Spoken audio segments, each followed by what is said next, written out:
योगी आदित्यनाथ विदेश की यात्रा करने वाले हैं, जहां पर सबसे पहले वो सिंगापुर होते हुए उसके बाद में जापान पहुंचेंगे और यहां पर जो आकर वो मैग्लेव ट्रेन की सवारी भी करने वाले हैं। लेकिन सबसे ज्यादा चर्चा जो हो रही है वो है योगी आदित्यनाथ के कपड़ों की। क्यों हो रहा है ऐसा, आप देखिए। एक बार फिर विदेशी धरती पर सनातन का डंका बजने वाला है और भगवा धारण किए हुए कोई राजनेता विदेशी दौरे पर जाने वाला है। दरअसल यूपी के सीएम योगी आदित्यनाथ 22 फरवरी को सिंगापुर जाएंगे। इसके बाद उनका जापान दौरा भी प्रस्तावित है। योगी पहली बार सिंगापुर जापान में होंगे। एजेंडा यूपी में निवेश लाने का है, लेकिन इससे अधिक चर्चा उनके पारंपरिक भगवा पहनावे को लेकर हो रही है। मुख्यमंत्री इस बार भी अपने पारंपरिक भगवा कुर्ता चोले में ही विदेश यात्रा पर जाएंगे। आमतौर पर देश में होने वाले सरकारी कार्यक्रमों से लेकर अंतर्राष्ट्रीय मंचों तक योगी आदित्यनाथ अपने इसी पहनावे में नजर आते हैं। राजनीतिक विश्लेषकों का मानना है कि ये उनकी व्यक्तिगत और वैचारिक पहचान का हिस्सा बन चुका है।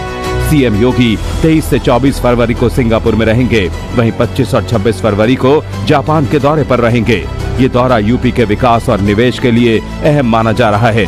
इस दौरान सीएम योगी कई एमओयू पर भी हस्ताक्षर कर सकते हैं। ये दौरा 1 ट्रिलियन इकोनॉमी के लक्ष्य को हासिल करने का एक हिस्सा है।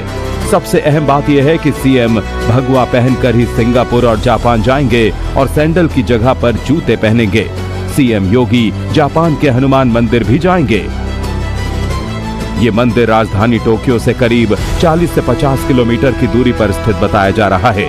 इस यात्रा को सांस्कृतिक और धार्मिक जुड़ाव के नजरिए से भी अहम माना जा रहा है। जापान की अत्याधुनिक मैग्लेव ट्रेन चुंबकीय शक्ति के सहारे पटरी से ऊपर हवा में तैरते हुए चलती है। मुख्यमंत्री अपने जापान प्रवास के दौरान इस हाई स्पीड ट्रेन में 100 किलोमीटर की परीक्षण यात्रा करेंगे, जिसमें 50 किलोमीटर जाना और 50 किलोमीटर की वापसी होगी। इस दौरे का मुख्य उद्देश्य निवेश आकर्षित करना, औद्योगिक सहयोग बढ़ाना और उत्तर प्रदेश में विदेशी निवेश को प्रोत्साहित करना बताया जा रहा है।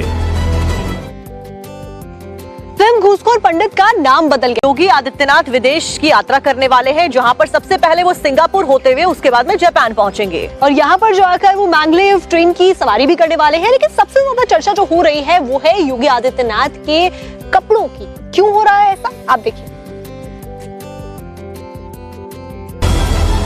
एक बार फिर विदेशी धरती पर सनातन का डंका बजने वाला है और भगवा धारण किए हुए कोई राजनेता विदेशी दौरे पर जाने वाला है। दरअसल यूपी के सीएम योगी आदित्यनाथ 22 फरवरी को सिंगापुर जाएंगे। इसके बाद उनका जापान दौरा भी प्रस्तावित है। योगी पहली बार सिंगापुर जापान में होंगे। एजेंडा यूपी में निवेश लाने का है, लेकिन इससे अधिक चर्चा उनके पारंपरिक भगवा पहनावे को लेकर हो रही है। मुख्यमंत्री इस बार भी अपने पारंपरिक भगवा कुर्ता चोले में ही विदेश यात्रा पर जाएंगे। आमतौर पर देश में होने वाले सरकारी कार्यक्रमों से लेकर अंतर्राष्ट्रीय मंचों तक योगी आदित्यनाथ अपने इसी पहनावे में नजर आते हैं। राजनीतिक विश्लेषकों का मानना है कि ये उनकी व्यक्तिगत और वैचारिक पहचान का हिस्सा बन चुका है। सीएम योगी 23 से 24 फरवरी को सिंगापुर में रहेंगे, वहीं 25 और 26 फरवरी को जापान के दौरे पर रहेंगे। ये दौरा यूपी के विकास और निवेश के लिए अहम माना जा रहा है। इस दौरान सीएम योगी कई एमओयू पर भी हस्ताक्षर कर सकते हैं। ये दौरा 1 ट्रिलियन इकोनॉमी के लक्ष्य को हासिल करने का एक हिस्सा है। सबसे अहम बात यह है कि सीएम भगवा पहनकर ही सिंगापुर और जापान जाएंगे और सैंडल की जगह पर जूते पहनेंगे। सीएम योगी जापान के हनुमान मंदिर भी जाएंगे। ये मंदिर राजधानी टोक्यो से करीब 40 से 50 किलोमीटर की दूरी पर स्थित बताया जा रहा है। इस यात्रा को सांस्कृतिक और धार्मिक जुड़ाव के नजरिए से भी अहम माना जा रहा है। जापान की अत्याधुनिक मैग्लेव ट्रेन चुंबकीय शक्ति के सहारे पटरी से ऊपर हवा में तैरते हुए चलती है। मुख्यमंत्री अपने जापान प्रवास के दौरान इस हाई स्पीड ट्रेन में 100 किलोमीटर की परीक्षण यात्रा करेंगे, जिसमें 50 किलोमीटर जाना और 50 किलोमीटर की वापसी होगी। इस दौरे का मुख्य उद्देश्य निवेश आकर्षित करना, औद्योगिक सहयोग बढ़ाना और उत्तर प्रदेश में विदेशी निवेश को प्रोत्साहित करना बताया जा रहा है। फिल्म घूसखोर पंडित का नाम बदल गया।